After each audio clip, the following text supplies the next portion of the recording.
Moram reči, da me zelo veseli, da vodim ta pogovor, ker sem nad knjigo navdušena, res.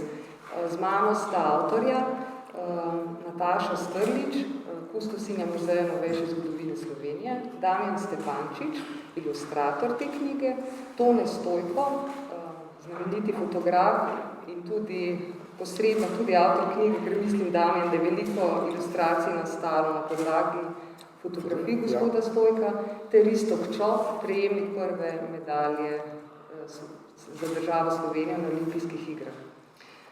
Čisto za začetek, zdaj bomo kmalu obeležili 30. obletnico osamosvojitve, ki je bila povod za nastanek te knjige, ampak ugibam, da je sama ideja najbrž se porodila že precej prej. Zdi se mi tak zalogaj, da je najbrž dolgo nastajala, pa če nam lahko odstrete malo pogled v sam nastanek, kako je, odkot ideja, kdo je dal pobudo, gre za sodelovanje založbe Miš in Muzeja novejše zgodovine, mogoče za začetek to ozadje. Morda bom pozvali s mojim imenom. Čisto preprosta ideja predstavlja založbe Miš. Nek vezni člen je bil Damjan Stepančič, ki pa je že sodeloval v našem muzeju na različne teme, tudi prvo svetovno vojno. Kako smo se povezali, ker sem v bistvu kustosinja za to obdobje, se mi je zdel to kar konkreten izziv. In izziv je postal še večji v letu 2020, ker v bistvu ni čisto normalno. Samo delovanje je zelo raznoliko, od začetka smo se že nekako srečevali v živo, kasneje v bistvu sodelovanje priprava ilustracij vsebine potekala vedno bolj nadaljavo.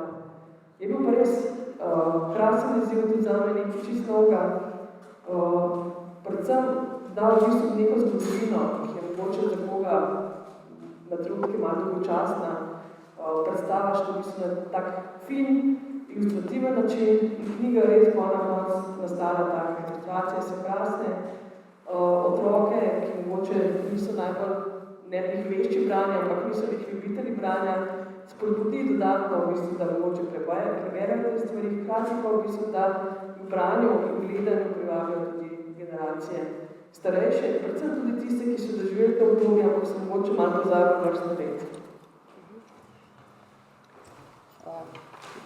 Damjan, bi tudi ti mogoče povedal, kako je potekalo, malo je že Nataša omenila to sodelovanje. Si bil ti v nakovarjih le ilustrator, si tudi, je šlo v obe smeri, si ti tudi pridodal kakšno mogoče raven ali pa plaz, glede na to, da smo res, midva sva generacija 70-ih. Jaz se zelo prepoznam v tej knjigi, kar je znak, da je izvrstno ujela duha časa. Mi, ki smo jo doživeli na lastni koži, lahko trdimo, da je res tako bilo. Lep pozdrav. Že na začetku sem vedel, pravzaprav, da če bomo delali, ko bomo delali tole knjigo o osamosvojitvi, o obletnici osamosvojitve, mora biti, ne sme biti samo osko tematsko zastavljeno v smislu nekega političnega, procesa, ampak se mi je zdelo zelo važno, da tisti čas predstavimo v vsem bogastvu, ki se je dogajal in nenazadnje na športnem nivoju, na kulturnem, umetniškem, glasbenem, socialnem, karkoli pa če bilo. Seveda, ker imamo eno dobro lastnost, pač, da smo takrat ali študirali ali nekako bili pač živeli v tistih časih in tisti neki bivši državi, da smo dosti tako pač dobili ta duh časa. In to se mi je zdelo nujno, da se ne omejimo v bistvu preveč na osko, ker s tem se mi zdi, da bi potem knjiga veliko izgubila, postala bi nek, bi rekel, mogoče bolj nek pamflet, kot pa nek, da bom rekel dokument, ampak kot pa nek res gost pokazatelj tega časa, te transformacije. To mi je zelo važno. Se ti zdi pomembno, da da si imel lastno izkušnjo. Zdaj lahko primeraš, kot je omenila Nataša, si pri več projektih, kadar lahko črpaš tudi iz nje lastne izkušnje ali samo zgodovinski, arhivski material. Meni se zdi to zelo nujno, da če ne bi sam takrat hodil poprašati, pa stal v vrsti popravni prašek, tega ne bi noter narisal, ali pa če ne bi gledal, košarkarske reprezentance pa direktnega prenosa iz Manile ob 3 zjutraj, kako je že bilo, verjetno to ne bi šlo noter. Tako da gre za to, gre za dejansko za pač to, da se te ocvirki pravzaprav noter dajo. Seveda, rdeča nit je pa itak jasna, že v naslovu pravzaprav. Mogoče za predstavo bi en stavek prebrala. Medtem, ko so se Slovenke čedalje bolj navduševale za novo vrsto vadbe, aerobiko, in precej manj nad možnostjo prostovoljnega služenja v JLA, je vsakdanja realnost za nekaj časa postala nakupovanje goriva z boni za bencin, plačilo depozita v prehodu državne meje, pa tudi začetek vsakoletnega prestavljanja urinih kazalcev. Jaz sem res navdušena. En stavek. Koliko stvari izvemo v enem stavku in res se pomikate, kad je Damjan že nakazal, skozi res različne plasti realnosti. Od čisto tega vsakdana do politične realnosti, do, kot bomo kasneje omenili, kulturne, sociološke, razvoja, tehnologije, res je noro teh ravni. Čestitke. Jaz, če bi pisala recenzijo, bi rekla, da je bralcu prijazna. V njej je relativno malo teksta, zelo veliko podatkov, na nek način je zelo zgoščena, pa vendarle diha. Tudi literarno je izvrstna, res. Mogoče še malo v sami metodologiji, kako ste te plati prepletali. In tudi se mi zdi, da ste bili zelo pozorni, recimo tukaj ta navidez, lahko celo trivialna omemba aerobike, ampak vendarle priprav teren, upeljete in to, da so bile ženske tiste, ki so nasprotovali odhodu JLA, res elegantno izpeljete. Tako kot je bilo že rečeno, hotel smo res predstaviti več plastov, ker se mi zdi, večina si predstavlja, da je ta naša zgodovina predvsem politična zgodovina. 80 absolutno niso, tudi druga obdobja, niso samo politična zgodovina, je preplet res mnogih stvari. In prav 80 so bila tista, ki so v bistvu ljudi na večjih nivojih združevala. Res je, na eni strani smo imeli določeno pomanjkanje, ne sicer tako hudo kot v ostalih jugoslovanskih republikah. Imeli pa smo super športnike, imeli smo, Križaja, Matejo Svet, imeli smo odlično akcijo Podaril dobil, ki je na neki nezavedni ravni tudi združevala.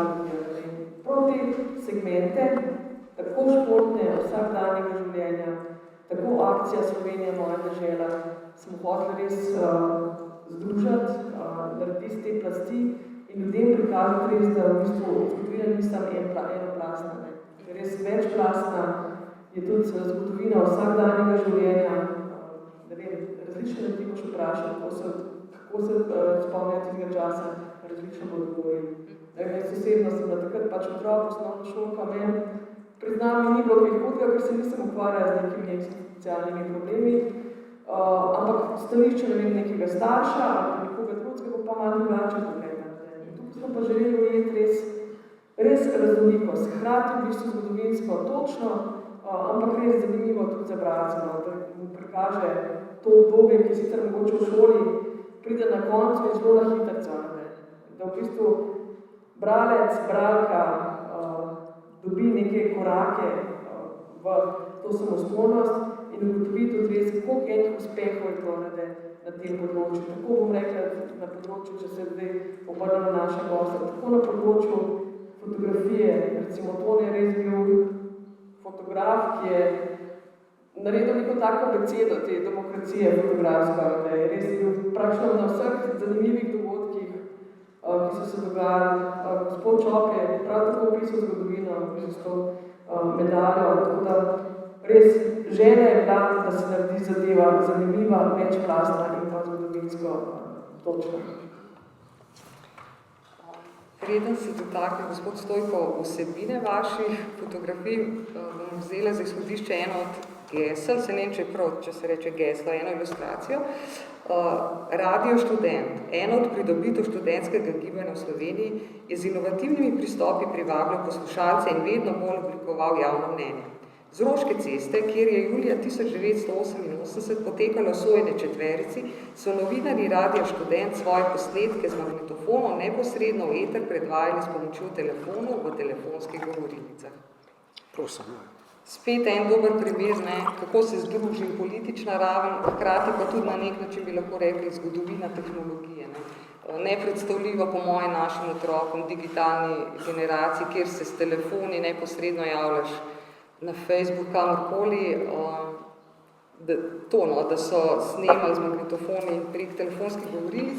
Kako je bilo pa to na vašem področju fotografije? Mogoče, če ta ažurnost, kako bi razložili, recimo ne nam, ampak generaciji bralcev, ki jim je knjiga namenjena, ta premik čisto v tehniki? Tehnika je bila takrat še analogna tehnika, se pravi, fotografirali smo na filme, zdaj ali na črno-bele, ali pa če si bil bogat, si imel diafilme. Jaz sem večino fotografiral na črno-bele filme. Nekaj malega sem tudi v barvah.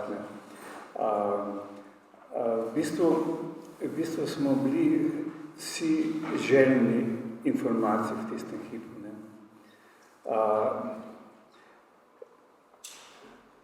Informacij, za katere smo v bistvu bili prikrajšani,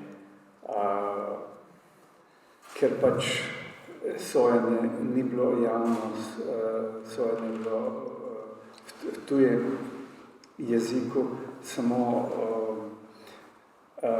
In spomnim se jaz, tako bom rekel, tiskovnih konferenc po sojenju. Sojenje se je končalo v 3-4, recimo. In takrat je Franci zavrnil vsak dan tiskovno konferenco. In spomnim se, koliko ljudi je bilo na tej tiskovni konferenci. To pomeni, ni bilo nekega prostora lepega, kjer bi pač se to podajalo, ampak je Franci pod garažami tam na Roški pač govoril, zdaj ne vem, po mojem kar brez mikrofonov, ker pač tudi ni bilo ozvočenje. Spomnim se snemalca, spomnim se novinarja Radio Študent, ki je pač lovil te besede tam. Spomnim se pa tudi množice, ki je bila po strehi, ki je bila okrog njega. In res, mislim, Franci pa je govoril tist, kar je lahko. On ni smel vsega, ker on je bil tam obtoženec. In pač je govoril pač tist, kar je mislil, da lahko pove. Ampak že to je bilo za nas wow, mislim, je bil dogodek njegove tiskovne konference, so bile dogodek. On je takrat bil pač hospitaliziran in je pač prihajal iz bolnice vsak dan v spremstvu. Že ta prihod je bil dogodek.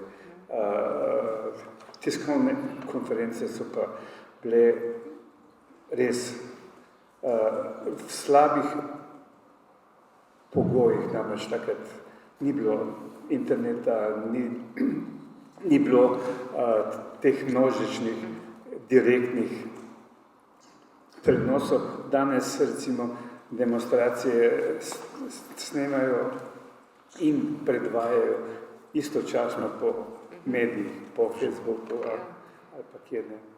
Takrat pač tega ni bilo. Ravno to sem se želela navezati, ta razlika med takrat in danes, ampak vendarle danes je res, kot ste omenili, veliko bolj dostopno, takoj lahko objaviš, ampak vseeno, kaj je tisto, kar naredi dobro fotografijo, ki bo šla zgodovino. Ne gre samo za to, da ste vi beležili te prelomne trenutke, ampak so tudi fotografije. Ja. Če lahko. Tako bom rekel, fotografiraš srcem, ne, se pravi, kar ti je blizu, kar te pritegne, fotografiraš vse, ker bo nekoč vse prišlo prav za pač za obnoviti tisti čas, ne, ki se ga ne bodo čez 20 let, 30 let spomnili več. Tako da jaz sem vedno fotografiral več kot manj. Ne. In medtem ko izbor slik je pa izključno racionalno dejanje. Zakaj izbrati to sliko? Zakaj to? A bo ta fotografija preživela čas, a bo čez 30 let imela enako energijo, kot ima recimo v tem hipu. Ja, dame, mogoče za to vprašanje si predstavljam, da si dobil predvsej tega slikovnega materiala, tudi fotografije, katere pač od njih so prepoznane, da gre za delo po predlogi, ampak vendarle se mi zdi, da ne gre za reprodukcijo, ne bi rekla, da si samo spremenil fotografijo v ilustracijo, ampak si na en način tudi, ne če prava beseda, interpretiral. Če bi mogoče malo to opisal, po kakšnem ključu si res izbiral fotografije, najbrž v sodelovanju z Natašo. Pa kar sem jaz opazila, recimo, najbrž to ni naključen, ampak zavestna odločitev, da posebej pri obrazih politikov, no, da so izrazito tipizirani, da nisi želel narediti portretov, ja. Mislim, da je to, če mogoče to nam malo razložiš. Ja, Nataša me je res pripravila enormno, se pravi, knjižnica tega materiala fotografskega, kjer sem res zbiral ključne fotografije, ki sem jih potem pač, ne bom rekel prerisal, ampak pač risarsko preinterpretiral. Ja, to si dobro ugotovila, namreč nisem želel, ilustracija načelno ni konkurenca fotografiji, ilustracija ima neko svojo poetiko, fotografija ima neko drugo poetiko. Funkcija fotografije, kakor jaz vidim, je bolj v tej dokumentarni zadevi, v tej ilustracije, niti ne toliko v dokumentiranju časa, ampak bolj v nekem vnašanju vzdušja, navezavi ne nazadnje na fotografijo, ima neko drugo življenje. In ja, veliko sem delal ravno tukaj po fotografijah. Določene fotografije oziroma ilustracije so ratele barne, medtem ko so bile fotografije črno-bele, zdaj in obratno, ampak to glede portretov pa politikom je pa tako pravzaprav, da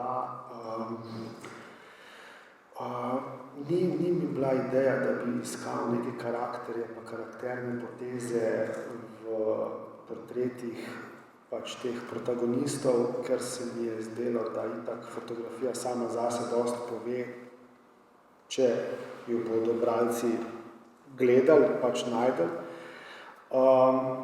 In to hkrati pa Bog ne dej, da bi kakorkoli nekako karikiral ali pa našel nek drug duh, kot sem si ga sam želel v to ilustracijo. Je problematična zadeva v tem smislu. A je treba, ne vem, Peterleta prepoznati kot Peterleta. Kaj pa vem, po moje ne. Vse itak, piše zraven, tudi ne nazadnje. In ilustracija, tle imam, pač sem si to svobodo vzel, nisem želel. Mogoče je bolj zanimivo, da ta 55 pa mora biti ta 55. Ne vem zakaj, ampak tako je, kaj ne rečem, tako. To je tudi moja bolj afiniteta, verjetno, do drugih stvari, kot pa do politikov.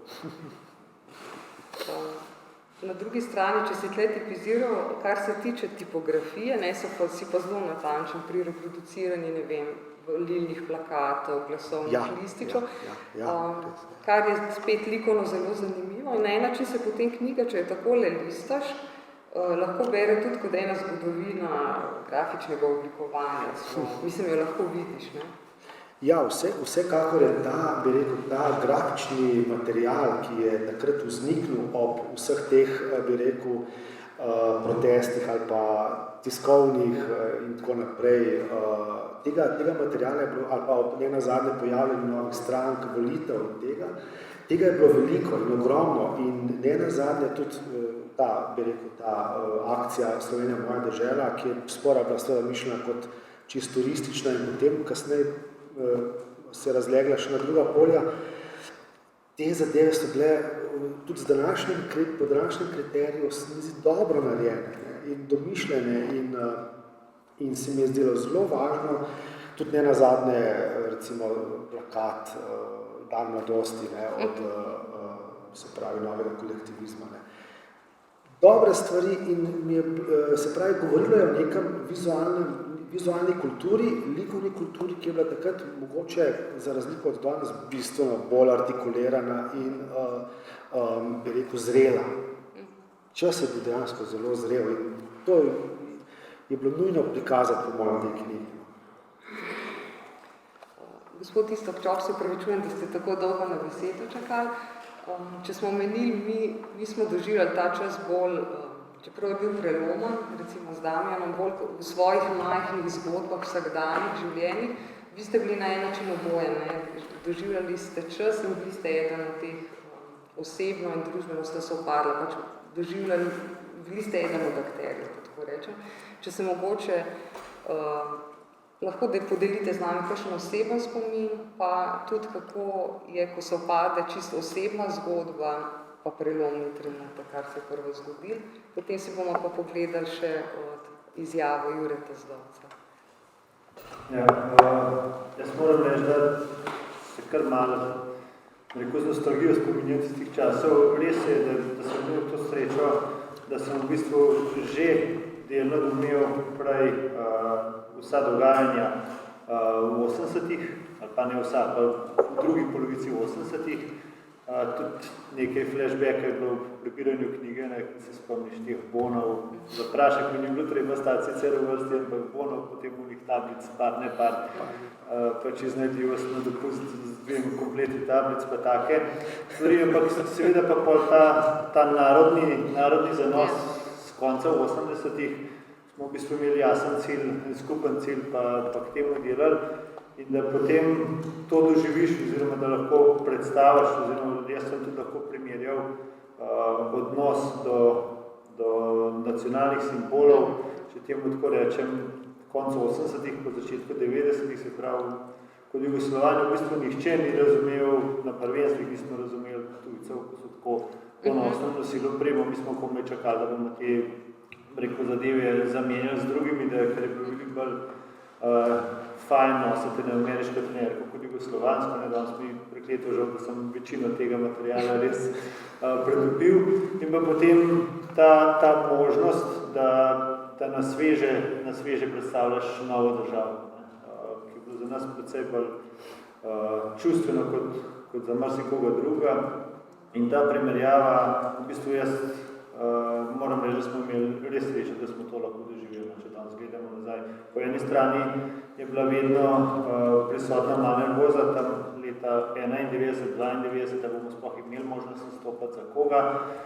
K sreči se 19-letni mulj prav da s tem ne obada, tako bi pač šport še zmeraj glavna stvar in se rečeš, to bo sploh ne razmišljaš, kaj bi lahko šlo narobe. Tako da potem preko prvi nastop, ko so ga mi zdeli, sem imela še preko času tega moratorija, 3-mesečnega avgusta 91, uradno pod jugoslovansko zastavo, ampak preko čistice z neutralnimi dresi, modro-beli, brez vseh napisov, in bo potem na podelitvi na Dunaju, ko so dali pač drese dol, majice Slovenija moja država, govorim pa tudi množica blejcev z slovenskimi zastanovami v Donavi. To je bil tak res lep moment. Potem pa seveda tisto pričakovanje, a bomo lahko nastopili na olimpijadi naslednje leto, ne? In pa v bistvu prav odlegalo nam je vsem, to se spomnim, ko je bila potreben nastop slovenske reprezentance v Albervilu, se pravi v februarju, mislim, da tistega leta, potem smo vedeli, da smo tudi mi varni. Tako da tukaj in pa potem Španija je bila pa sploh zgodba zase, Barcelona, predvsem pa Baski, takrat so nas, za njih smo bili praktično idoli. Mi smo uresničili njihove sanje, ki so verjetno daljše od naših, od osamosvojitvi. Tako da kar nekaj policistov je bilo Baskov in tudi, če smo kakšno neumnost naredili, slovenskimi značkami smo se z vsake situacije, rekel, zelo elegantno lahko učili. Tako da so bili specifični časi, ampak verjetno, kot vsi vidimo, kar nekaj, ne rečem, rekel, nostalgije ali pa romantike v teh, mogoče tudi zato, ker smo bili mlajši in tudi nismo videli toliko problemov. No, jaz na bivšo državo nimam pretirano slabih pogledov in tudi slabih izkušenj. Uporabili ste lepo besedo nacionalni ponos, če sem se pravilno zapomnila. Mogoče čisto vaš osebni pogled na tanka meja je med nacionalnim ponosom na, kot ste rekli, dres, sploh v takem prelomnem trenutku, pa zlorabo nacionalistične namene, kar se v športu hitro lahko zdrsne, navijaštvo recimo. Če imate mogoče kakšen pogled glede na to, da govorimo o osamosvojitvi, o pridobitvi lastne države. Ja, jaz mislim, da v mojem športu teh, da rečem, zlorab, bi rekel, da ni. No? Tudi, mislim, da strani športnikov ne. Nasplošno mislim, da strani športnikov je tega precej manj.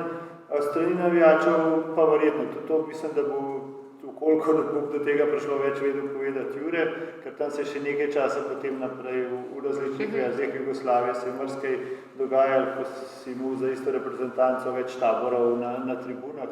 Jaz mislim, da smo mi Slovenci imeli vseeno to srečo, da smo bili dosti enotni in nismo teh tenzij mednacionalnih toliko čutili kot mogoče Srbija, Hrvaška, v tistem času že, ko se skupaj tleli. Tako da jaz priznam, da takrat, ko sem to gledal, ravno košarka, mislim, da je mogoče bilo prav v Manili, ko je Vito Divac ponoril in šel do njih navijačev, mislim, da s hrvaškimi zastavami. Jaz teh izkušenj nisem in tudi moram priznam, da jih takrat čisto dobro nisem razumel, kaj se sploh hoče. Ta želja po samostojnosti se mi zdela legitimna, ampak tudi zaradi tega nič provokativno. No? Tako da tukaj je šlo bolj pri ekipnih športih, se meni zdi, ko je vseeno ta masa in potem verjetno tudi mogoče tudi politika zadaj, pa provokatorji, ki so pač to množico potem vodili, kar se rado naredi. Jaz to zadevnik, pa mislim, da na splošno Slovenci imamo zelo malo, pa zelo eno kratko obdobje teh problemov, da bi jih imeli. Pogovor je bil naprej posnet s gospodom Juretom Zdovcem, bom samo prebrala, kaj piše pod ilustracijo, to geslo. 29.6.1991.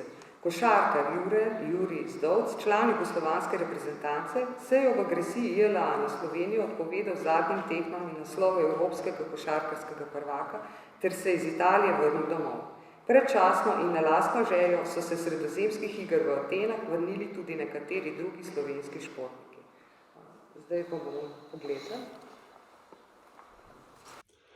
Moje spomini na predčasen odhod iz Evropskega prvenstva v Rimu leta 1991 so še zelo živi. Teh stvari se enostavno ne da pozabiti. Vse se je dogajalo izredno hitro, le nekaj ur pred polfinalno tekmo se moral sprejeti to težko odločitev in o tem obvestiti trenerja. Največ negotovosti in strahu pa je bilo na državni meji med Slovenijo in Italijo, kamor smo zgodaj zjutraj prispeli skupaj z slovenskimi novinarji.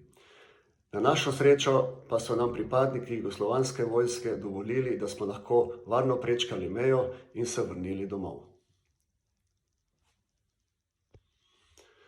Na takratne dogodke in samo vojno pa imam tudi nekaj lepih spominov.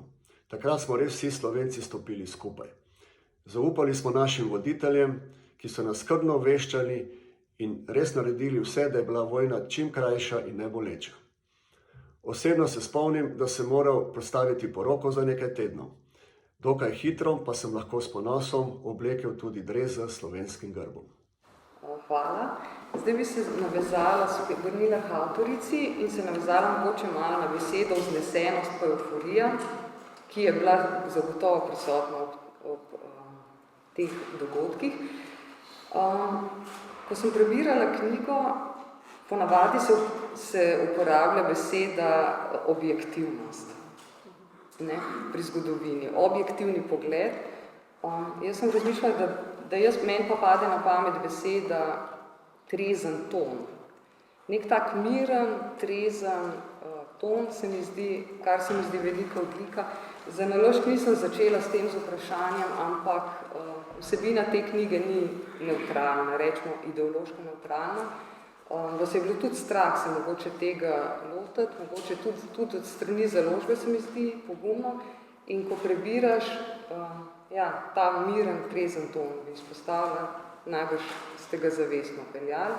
Mislim, da sem si tudi tukaj najdla.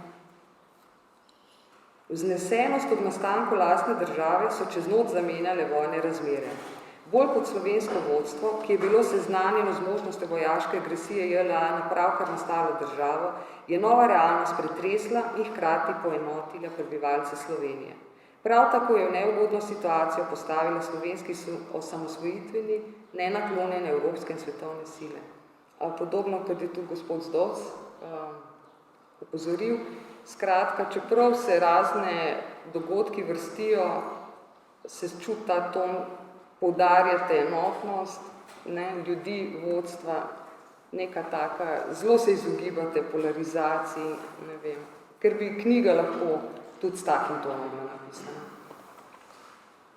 Ja, sigurno, če bi Škarda bilo mišljeno, v bistvu narediti res neko objektivno knjigo, predvsem z tega stališča, ki ga vedno zagovarja, v bistvu neka samostojna država ni produkt ene struje, enega človeka, ne praktično prepletali od vseh možnih v bistvu področij, kakor sem že na začetku menila.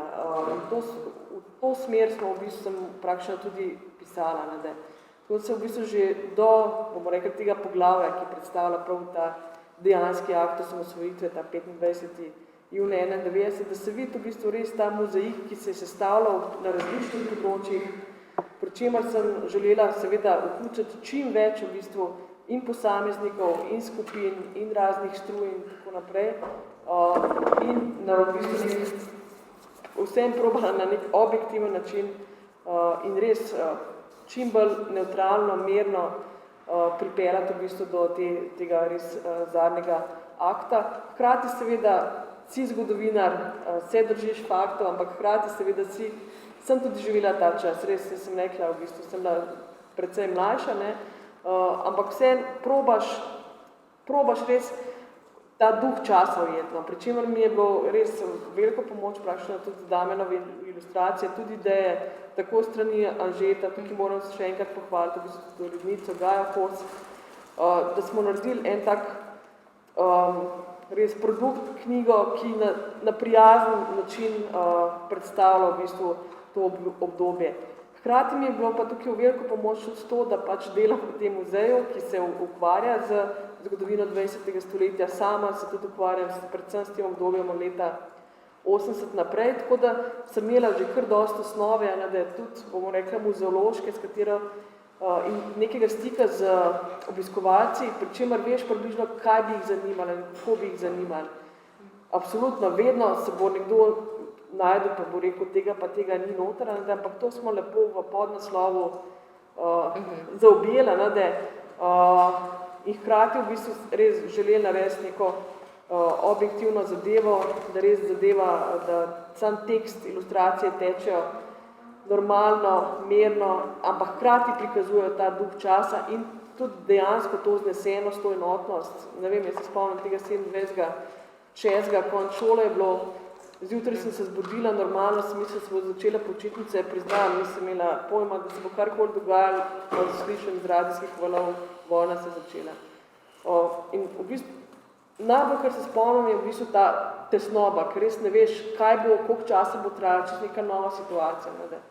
In tudi, mogoče res lastni spomini so me malo vodili skozi to knjigo, ampak hkrati z upoštevanjem zgodovinskih dejstev in pa tudi želje, da je tudi sam bralec na nek čim bolj prijazen način poveden v tole našo zgodovino. Mogoče za zaključek, kakšne so predvsem vajne želje, kako knjigo brati, komu je namenjen najbolj mladim in kaj sta z njo želela storiti. Mi smo generacija, mi 3-4, no, vseh 5, ker smo na lastni koži ta zamenjavo, ampak mi še kot mladostniki, no, to sem želela reči, zamenjavo države, v kateri je omenil isto, ki je bil tudi in tesnoba in nacionalni ponos, vse to smo doživeli. Kaj pa današnje generacije? Mi 3 imamo najstnike, zdaj predvidevam. Jaz, ko z njimi govorim, pod kaj se čutijo, a so prvo Slovenci, Evropejci, je to manj pomembno, kot je bilo včasih. Kaj bi mogoče, no, ta intenca knjige v smislu bralcev? Mogoče res, da tudi naši spomniti na to obdobje, vemo, da imajo v šolskem kurikulumu že od prvega razreda poznajo vse praznike, recimo, ki jih mogoče mi na trenutke malo pozabimo, da vejo, kaj so ti osnovni državni simboli, poznajo grb, poznajo zastavo, poznajo himno. Mogoče jim pa vse manjka tega malo zanosa in pa mogoče tudi te predstave, kako smo do te države, ki jo oni pač doživljajo kot nekaj normalnega, sploh prišli.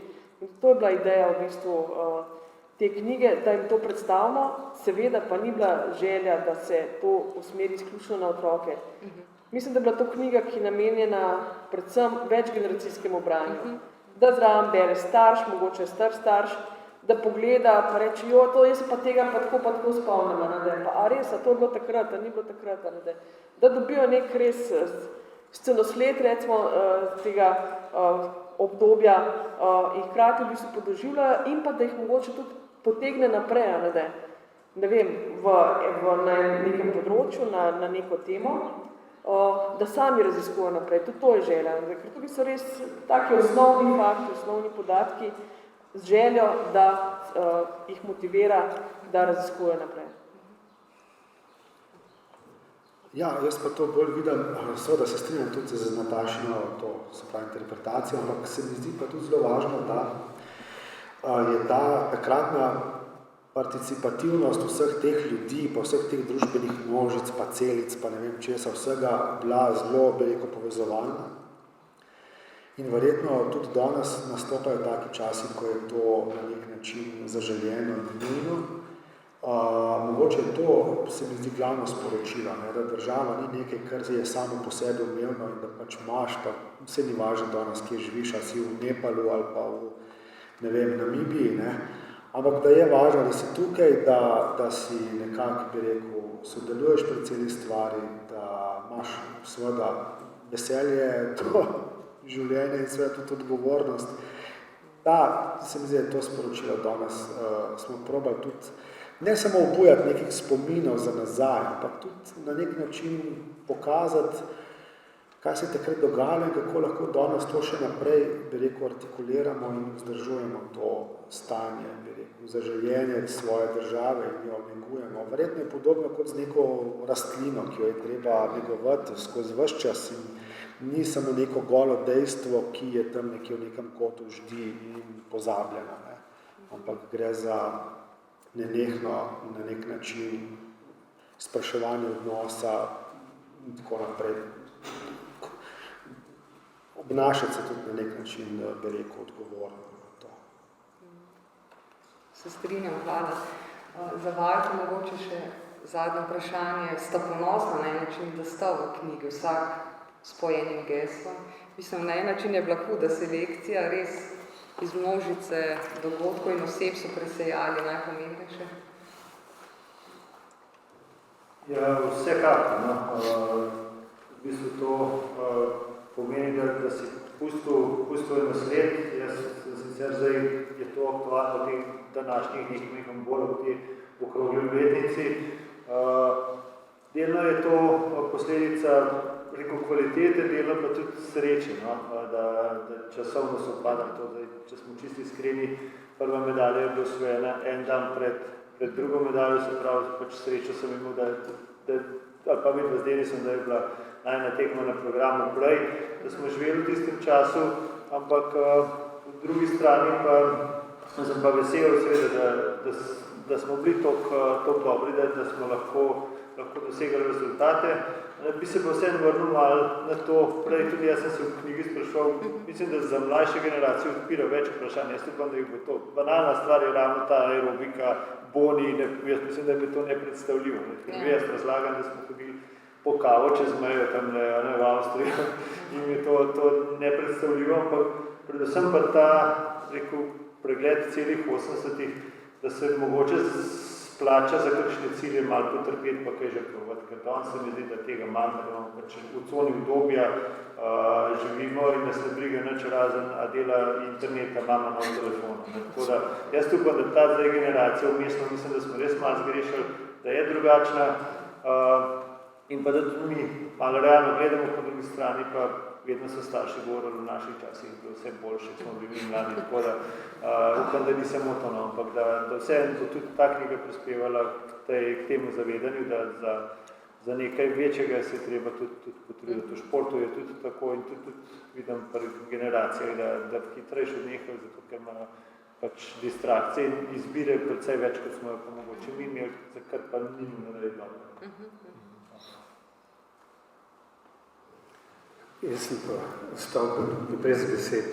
Jaz sem v bistvu po vojni za Slovenijo skoraj da nehal fotografirati, ker mislim, da sem imel zelo veliko sreče med vojno, da sem preživel in nekako nisem bolj preizkušal te sreče ali na bojiščih na Hrvaškem ali pa v Bosni in sem v bistvu na nek način šel v šport. Moj sin je takrat, ko so avioni leteli, ko so se vsi skrivali po vlažnih zakloniščih, je kar vadil BMX Freestyle Flatland, to pomeni BMX kolo na tleh z pač elementi, ki so pač bili takrat znani. Ne? In jaz se spomnim, vadil hitchhikerja, medtem ko je pač avion tam plašil recimo PS3.